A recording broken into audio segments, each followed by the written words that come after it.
तर good morning मित्रांनो. आणि आजचा आपल्या ट्रिपचा म्हणजे जी खरी जर्नी जी आहे ती आजपासून सुरू होणार. तुम्हाला लोकेशन जी आहे ती आजच समजणार आहे. सो कुठे वाटते, कुठे आलो आपण? जिस्पा जिस्पा व्हॅली कॅम्प इथे आलोय असं वाटतंय. मस्तपैकी टेंट होते.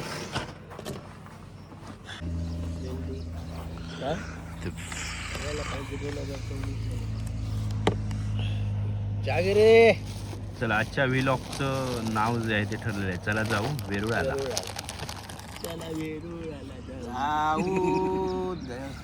चला वेरुळाला जाऊ. तर आता आपण जातोय कृष्णेश्वर मंदिरला. तर इथे समोर दिसतोय ते मंदिर.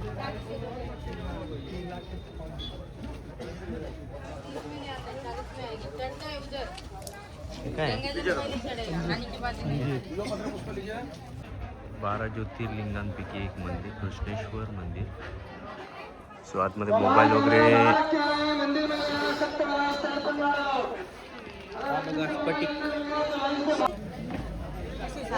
नीचे तो कोणी सारे कोणी विचार इथे कैलास टेम्पलच दिसते. पहिलं आपण तिकडेच जाऊ आणि इथे तिकीट काउंटर आहे. सो तिकीट काढू पहिली. सो चलो. तर आपण इथे गाईड घेतलेले आहेत. तर आजचे गाईड आहेत दीपक सर. सो ते जास्त माहिती देतील तुम्हाला. पण वेरूळला जगप्रसिद्ध कैलास लेणे बघायला आता आलेलो आहोत. या लेण्यांची माहिती घेण्या अगोदर आपण लेणी या स्थापत्य कलेविषयी माहिती घेतली तर बरं होईल. लेणी हा कलाप्रकार भारतामध्ये मौर्य काळामध्ये अशोकाने धर्मप्रसारासाठी सुरू केला आणि त्यानंतर भारतामध्ये लेणी खोदायला सुरुवात झाली. नॉर्मली लेणी हा प्रकार बौद्ध धर्मामध्ये पहिल्यांदा सुरू झाला. बौद्ध भिक्षू जे धर्मप्रचारासाठी भारतभर फिरायचे तेव्हा त्यांच्या वर्षा निवासस्थानासाठी त्यांना राहण्याच्यासाठी सोय म्हणून लेणी खोदण्याची सुरुवात झाली आणि हळूहळू तो प्रकार नंतर हिंदू आणि जैन धर्मियांनी स्वीकारला. इथे आपल्याला एंट्री पॉईंट दिसते. जवळजवळ 1400 लेण्या आहेत आणि त्यापैकी 850हून अधिक लेण्या या एकट्या महाराष्ट्रात आहेत. त्याचं कारण मुख्य म्हणजे सह्याद्री. आणि आता आपण ज्या लेण्या बघणार आहोत वेरूळच्या लेण्या या 8व्या शतकामध्ये राष्ट्रकूट राजांच्या काळवटीमध्ये खोदल्या गेलेल्या आहेत. तर किती वर्षापूर्वीच्या आहेत या? 8व्या शतकाचा उत्तरार्ध. 800. हां. आणि हे सगळ्या एकूण 34 लेण्या आहेत. 34पैकी 12 लेण्या बौद्ध लेण्या आहेत. त्याच्यानंतरच्या 17 लेण्या हिंदू लेण्या आहेत आणि नंतरच्या 5 लेण्या या जैन धर्मीय लेण्या आहेत. आणि ह्या जवळजवळ या सगळ्या लेण्या 150 वर्षाच्या कालखंडामध्ये खोदल्या गेलेल्या आहेत. स्पेशली कैलास लेणं म्हणायचं झालं तर ते 8व्या शतकाच्या उत्तरार्धात. म्हणजे ही जी आपल्याला इथे दिसते ती पहिलीच एंट्री पॉईंटला आहे ती आपण आलो आहे आता.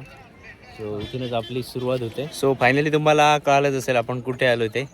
आपण आलो आहे एलोरा केव्जमध्ये. सो तिथून आपण सगळ्या ज्या केव्ज आहेत त्यातल्या मला वाटतं आपण काही महत्त्वाच्या केव्ज आहेत. सर जसं नेतील तसं आपण तिथे जाऊ. सो ऋषी पण आहे. ऋषी पण बरीच माहिती देईल आपल्याला. थोडी पुढे गेलो आणि आमचे फॉरेनर गोव्याचे फॉरेनर आले आहेत. सो चला सरांसोबत वेरूळ फिरूया.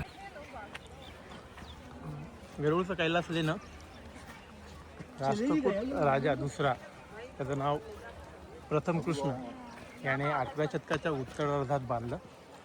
आणि ह्या लेण्याचं या मंदिराचं नाव त्यावेळी मानकेश्वर असं होतं. कारण ह्याच्या जी शिवलिंग आहे त्याला मानकं लावलेली होती, हिरे माणिक लावलेले होते. ओके. आणि अशा प्रकारचं एक ताम्रपट बडोद्याला भेटलेलं आहे. त्यावरूनच ही माहिती समजली की हे लेणं कोणी बांधलं आणि त्याचं नाव काय होतं. इन्फॉर्मेशन दिलेली आहे QR कोडला. सो इथूनच सुरुवातीपासूनच ही जी शिल्प आहेत ती दिसतात. कसली शिल्प वाटत आहे ती?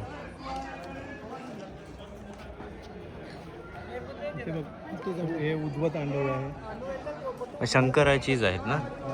संकट नाही सगळ्यांचेच आहे. फक्त दिग्पाल आहे. आई त्या मोरावर बसलेला कार्तिकेय दिसतोय. हां, त्याच्या ओके. बाजूला नृसिंह दिसतोय. नरसिंह. त्याच्या बाजूला त्रिविक्रम दिसतोय. त्याच्या बाजूला वराह अवतार दिसतोय. आणि ह्या साईडला पण आहे.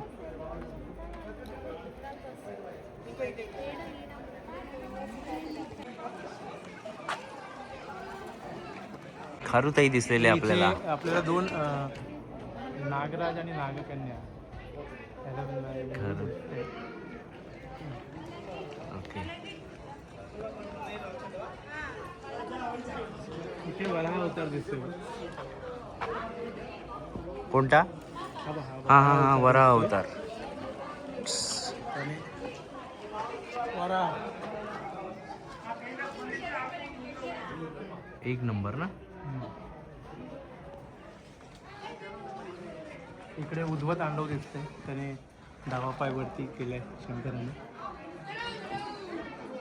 ज्यावेळी हे सुस्थितीत असेल तेव्हा किती सुंदर दिसत असेल. हां. त्याची कल्पना आपण सध्या तरी करू शकतो. कुठची म्हणतोय? दंडावर जी डिझाईन आहे ही ना. हां, कम्प्लीट कीर्तिमुखाचा फॉर्मच फिरवला तो. त्याच्या वरची बघ ती आता तिथे वरती पण कानाच्या वरची हां हां बेस्ट आहे. हा मुकुट ना. मुकुटाचं खूप डिटेलिंग आहे बऱ्यापैकी. म्हणजे नॉर्मल व्यवस्थित असेल त्यावेळी कसलं भारी असेल. नागराज दिसतोय. तर तुम्हाला ऑडियन्सला माहिती नसेल तर इन्फॉर्मेशनसाठी सांगतोय. ऋषिकेश जाधव आणि दीपक सर हे दोन्ही पण एक उत्कृष्ट शिल्पकार आहेत. सो त्यांच्याकडून बरीच माहिती तुम्हाला मिळेल आजच्या ट्रिपमध्ये. आणि हे आमचे काय अष्टपैलू खेळाडू आहेत. प्रत्येक फील्डमध्ये आपलं नाव करतायत. आता एलोरा केव्जमध्ये आलेले आहेत. सो तिथूनही काहीतरी शिकून जाऊ आपण. इथे आपल्याला सो पूर्ण व्हिडिओ बघा ज्याच्यामध्ये तुम्हाला भरपूर सारी इन्फॉर्मेशन मिळेल. दिसतंय. आणि दुसरं एक इथे थोडं नरसिंह अवतार. हां, आणि इथे कलरचा एक पॅच दिसतोय का, हां. तो पण दिसतोय. आणि इथे आपल्याला व्हाईट लेपन पण दिसते थोडंसं राहिलेलं. म्हणजे पूर्वी हे पूर्ण मंदिर हे कलरफुल होतं. जबरदस्त. तुम्हाला तिथे पण दिसेल तुला वरती त्या नकाशेवर. हा जो गिलाव आहे हां. हा गिलावा म्हणतात ना त्याला. मग त्याला कोटिंग होतं वर. कोटिंग म्हणजे ती चुन्याची कोटिंग जाते. त्याच्यामुळे ती पकडून राहते. आणि त्याच्यावर सगळं अरे वा. ते पाणी पण दिसतं आपल्याला.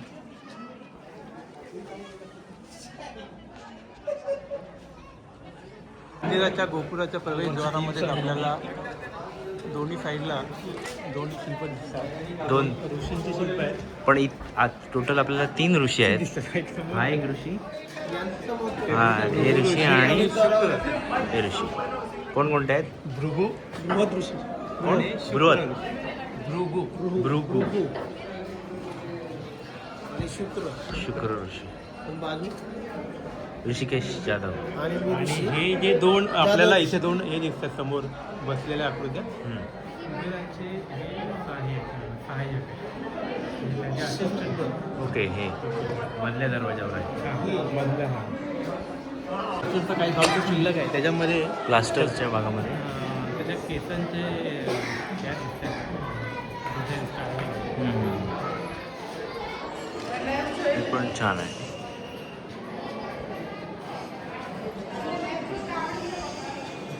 ऋषी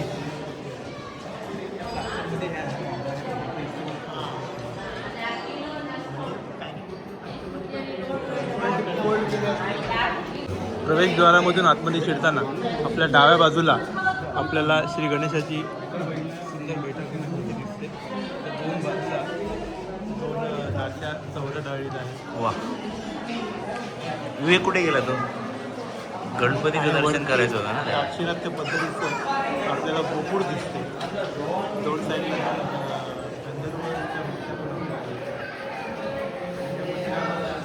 दाक्षिणात्य चित्रशैलीचा दरडी शैलीचा आपल्याला सगळीकडे जाणवतो. मंदिराच्या समोरच्या बाजूला महिषासुरमर्दिनीची मूर्ती दिसते.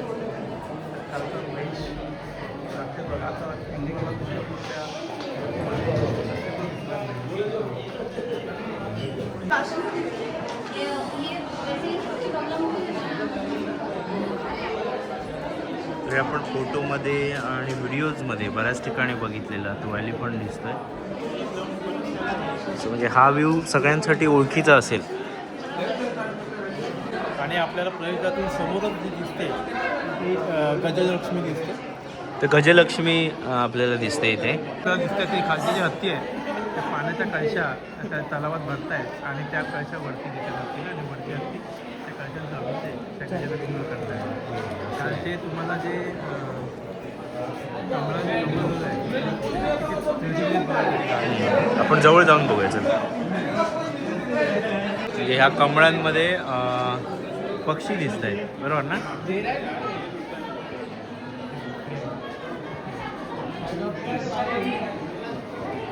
आपण उजव्या बाजूच्या प्रांगणातून बघायला सुरुवात करू. आपल्याला समोरच दिसतंय ते सरिता मंदिर आहे. त्याच्यामध्ये तीन आपल्या इथूनच तीन ह्युमन फिमेल फिगर दिसत आहेत. त्या तीन देवा नदींचे शिल्प आहेत, गंगा, जमुना आणि सरस्वती. ते बघूया पहिल्यांदा. चलो.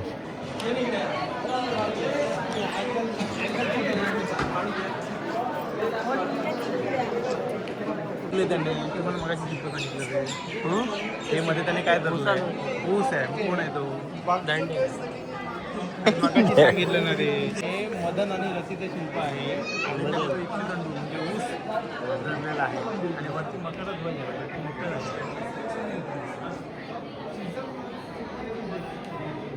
त्याच्या बाजूला इथे गरुडावर बसलेला विष्णू दाखवला. आता ते गरुड आहे. ओके. त्या बाजूला तुम्हाला अजून एक महिषासुरमर्दिनीचं शिल्प दिसेल.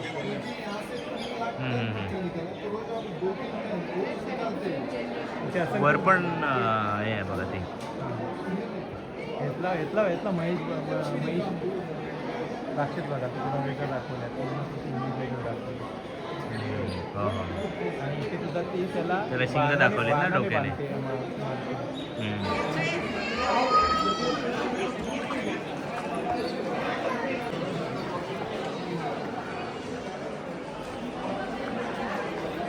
हो हो. ते मधलं शिल्प आहे जे मकर त्याचं वाहन आहे. ते गंगेचं शिल्प आहे. त्याच्यात उजव्या बाजूला आपल्याला कमळावर उभी असलेली सरस्वती नदी दिसते. आणि गंगेच्या डाव्या बाजूला आपल्याला कासवावर उभी असलेली यमुना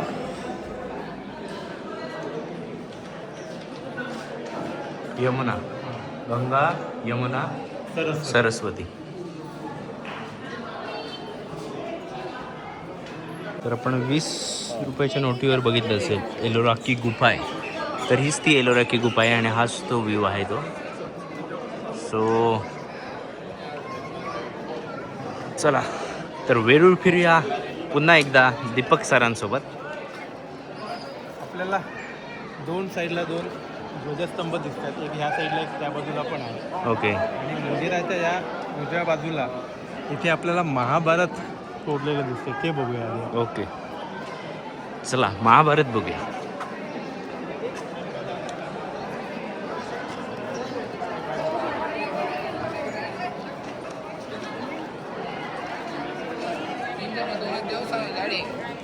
ते पण टॅग पण लावलाय एपिसोड्स फ्रॉम महाभारत.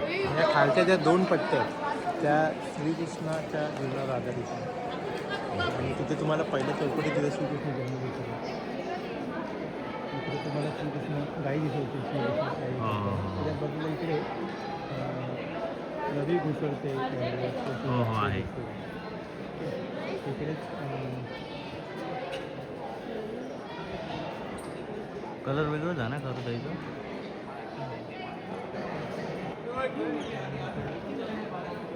इकडे खाली तुम्हाला चौथ्या ह्याच्यामध्ये युद्ध दिसते.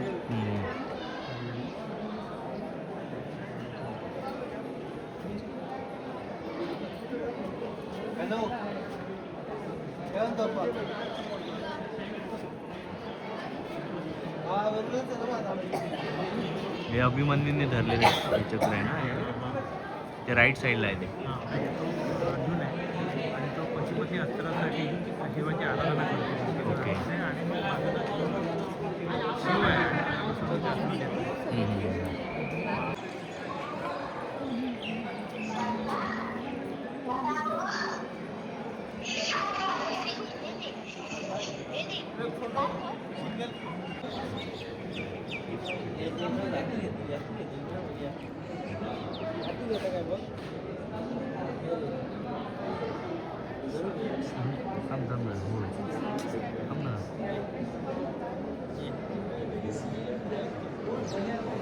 हे ड्रॅगन वगैरे कसं दिसत आहेत?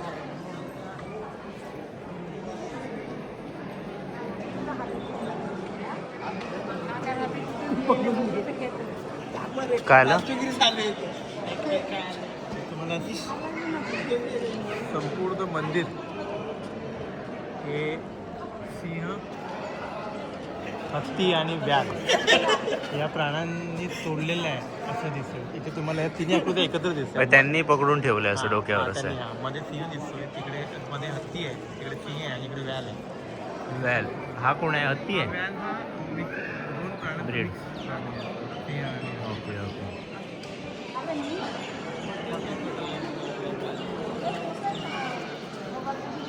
कटिंग खतरनाक केला ना.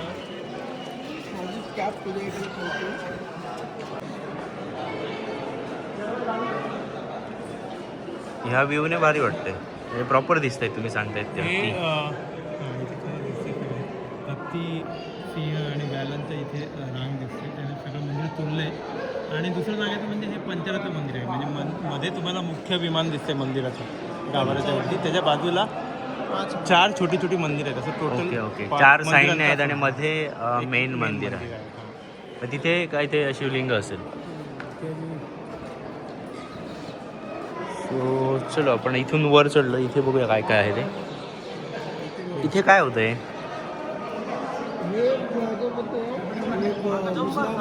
विहार. विहार.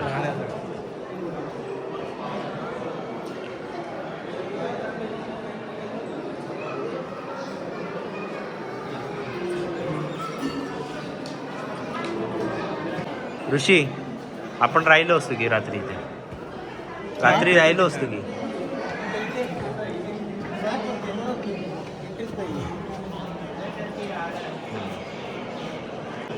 या शिल्पामध्ये आपल्याला रावणाची लिंगपूजा दिसते. त्याची कथा अशी आहे की एकदा शंकर रावण लिंगपूजा करत असताना शंकर त्याच्या परडीमधली कमळं घेऊन जातो. आणि मग आता रावण काय आपल्याला अर्पण करणार हे त्याला बघायला परीक्षा घ्यायची असते. तेव्हा रावण तो बोलतो की माझी शिर हीच कमळं आहेत, शिरकमळं. म्हणून तो त्याचं एक एक शिर कापून शंकराला अर्पण करतो. ही वरती तुम्हाला 9 शिर दिसतात रावणाची आणि 10वं शिर तो कापण्याच्या बेतामध्ये. इथे बऱ्यापैकी नक्षीकाम दिसत आहे. म्हणजे हत्ती जे आहेत ते इथे प्रॉपर सोंड वगैरे राहिलेली आहे. इकडे पाठीमागे आपण बघितलं ते हत्तींची सोंड वगैरे गायब झालेली होती, खराब झाली. ते मस्त आहेत.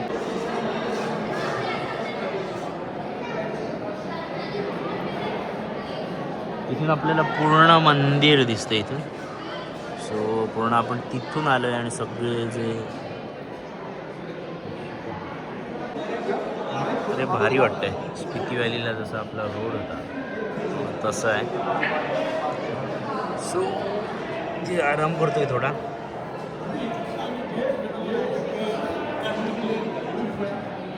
इथे आपल्याला रथ दिसतोय. सो रथावर हा शंकर आहे म्हणून.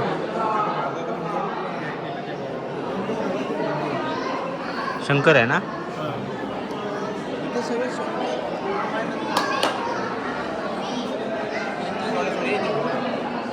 हां फ्रंट व्ह्यू दिसतो आपल्याला एलिफंटचा.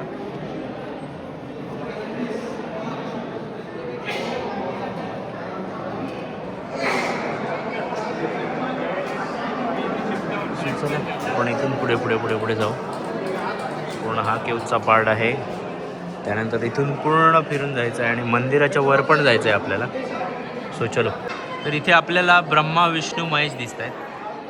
हा शिव आहे. इथे विष्णू दिसतोय, हातामध्ये आपल्याला चक्र आणि शंख दिसतोय.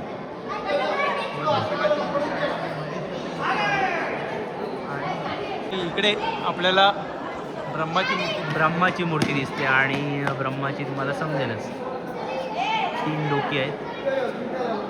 ब्रह्मा विष्णू महेश, ब्रह्मा विष्णू महेश, ऋषी दीपक, अतुल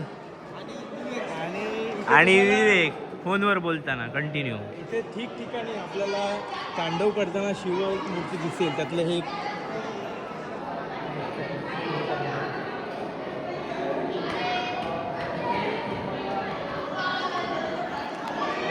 परत विष्णूचे रूप दिसतात. इथे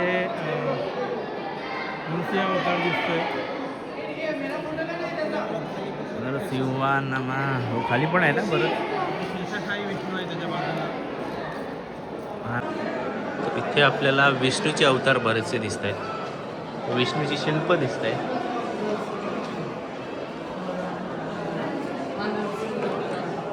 हा कसला आहे?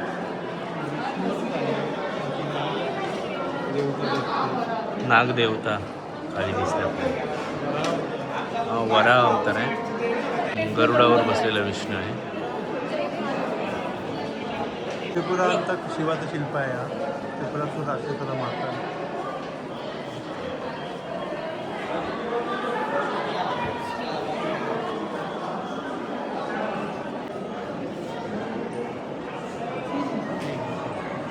नरसिंह अवतार नरसिंहानामा. इथे आपल्याला शेषशाही विष्णू दिसतं. 4 डिटेलिंग केलेलं आहे छान असं. त्याच्या नाभीतून आलेला. सो चलो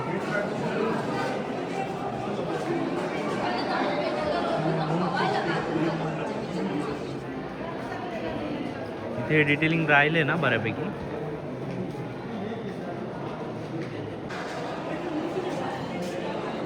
काय आहे म्हटलं?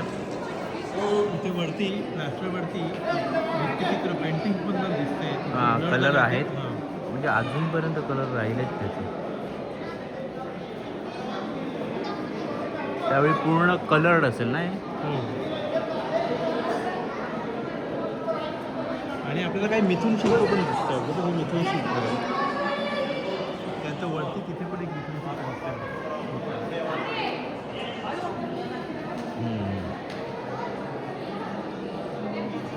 ती एवढीच साईज आहे सिंहाची. ते काही ते हा सिंहच आहे ना. सिंहच आहे ना. व्याल असेल तर त्याला वरती पुढे सिंह आणि हत्तीचं मिश्रण असतं ते. Okay okay. हेच आहे ना ते सांगत होतं ते. रावणाने कैलास पर्वत जो आहे तो पूर्ण उचलून धरलेला. ऋषी आपल्याला डिटेलमध्ये सांगेल जास्त. हे शिल्प आहे रावण कैलास पर्वत हलवतो किंवा उचलतो. या शिल्पाची पार्श्वभूमी असं सांगायची की रावणाने जेव्हा कुबेराचा पराभव केला आणि त्याला पुष्पक विमान मिळालं, त्यानंतर तो जास्त अहंकारी झाला आणि तो जेव्हा कैलास पर्वताच्या बाजूने जात असताना त्याला नंदीने थांबवलं की थांब थोडा वेळ, पण तो थांबायला तयार नव्हता. तर त्याने मग कैलास पर्वत उचलून म्हणजे खाली जी त्याची मुद्रा दिसते की त्यांनी ती सुरुवात केली कैलास पर्वत हलवायला आणि उचलण्याचा प्रयत्न केला. त्यावेळेस शंकराने तिथे ते बघ तो अंगठ्याने अंगठा ठेवला पर्वतावर. फक्त दाबला, अंगठा दाबला. ओके पाहिजे तो उजव्या पायाचा अंगठा दाबलेला दिसतो बघ. त्या दाबल्याने रावण अडकला त्याचा.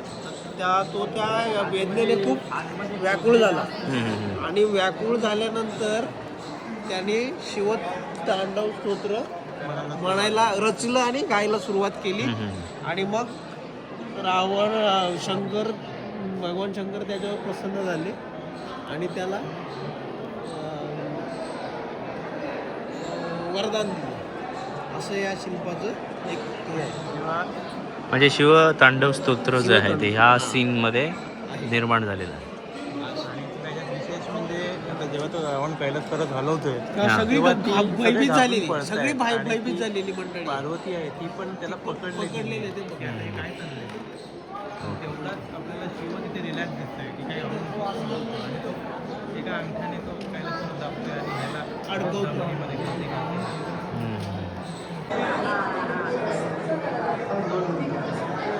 आपल्याला रावण आणि जटायू युद्ध दिसतंय.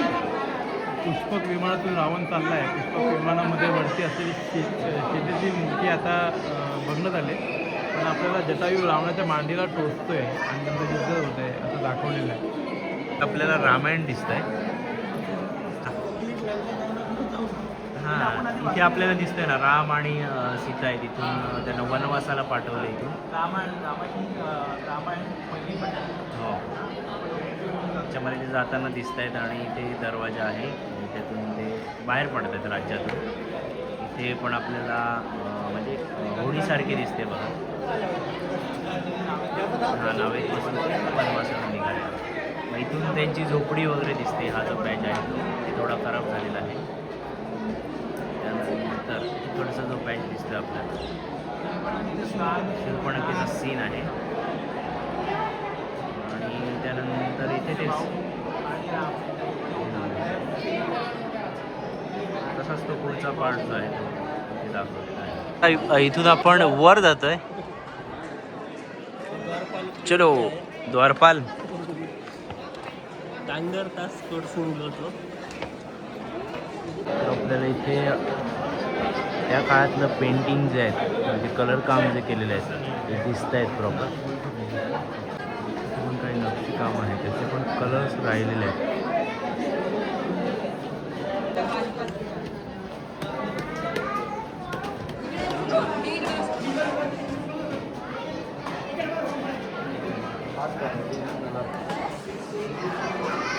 हे जो आहे तो नंदी मंडप आहे. चला बघूया तिथे काय काय आहे ते.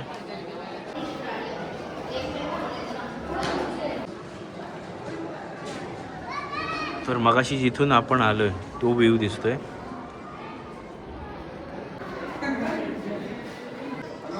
हा एंट्रन्स कडून जो भाग दिसतोय तो आहे. So,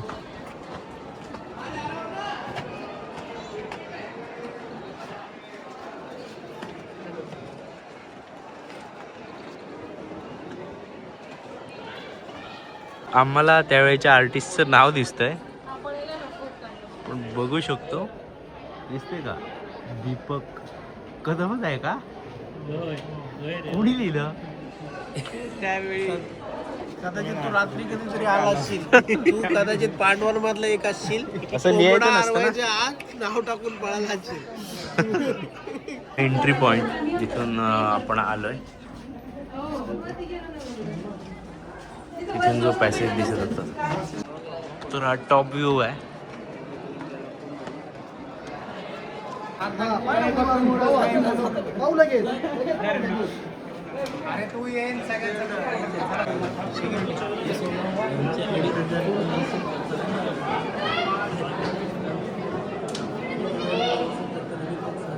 बाहेरून आपण इमॅजिन करू शकतो आतमध्ये एवढा मोठा गर्भगृह असेल. नाही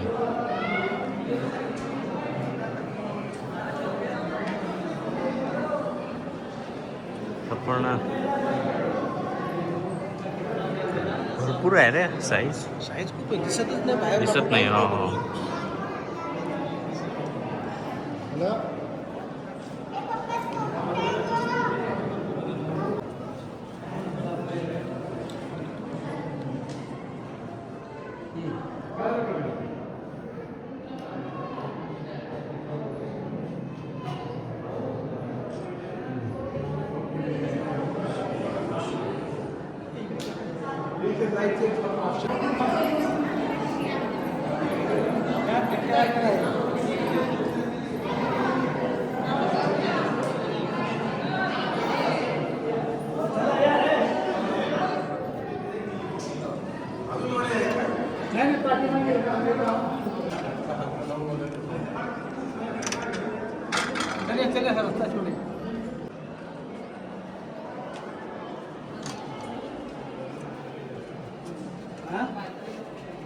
गणपती बाप्पा.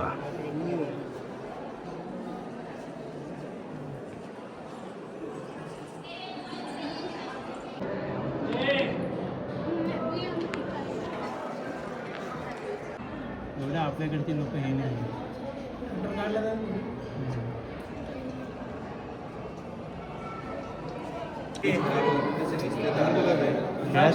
खेळाचे रे कोणी हे केले इथे इथे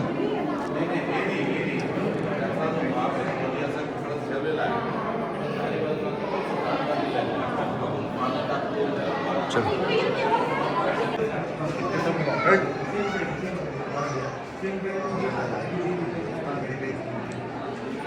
कैलाश मंदिराच्या वरच्या भागात आलोय जिथून आपल्याला थोडक्यात एरियल व्ह्यू दिसेल. सो चलो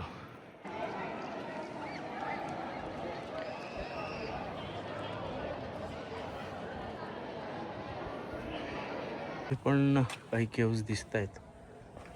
सो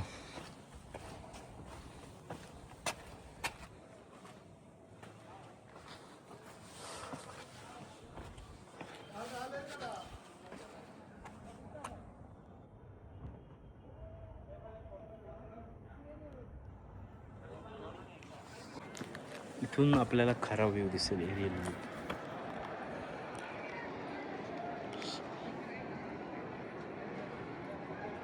पूर्ण जी भव्यता आहे मंदिराची असं म्हटलं जातं आहे की ते वरून कोरलेलं आहे. किंवा 2-3 थिअरीज आहेत त्याच्याबद्दल. काही म्हणजे पृथ्वीवरच्या लोकांना नाही तर एलियन्सनी हे न्यू टेक्नॉलॉजी काहीतरी टेक्नॉलॉजी वापरून हे कोरलेलं आहे असं हे म्हटलं जातं. सो हे फाईन डिटेलिंग प्रत्येक ठिकाणी जर बघितलं तर डिटेलिंग आहे. हत्ती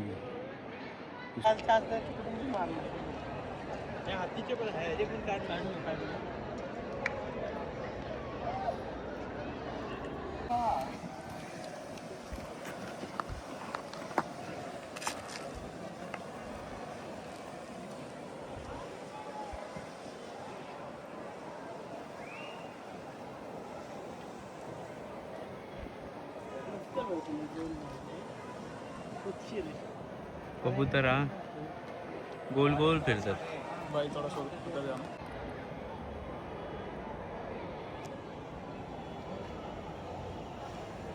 थोडा ब्रेक घेतलेला आहे आपण. तर इथेच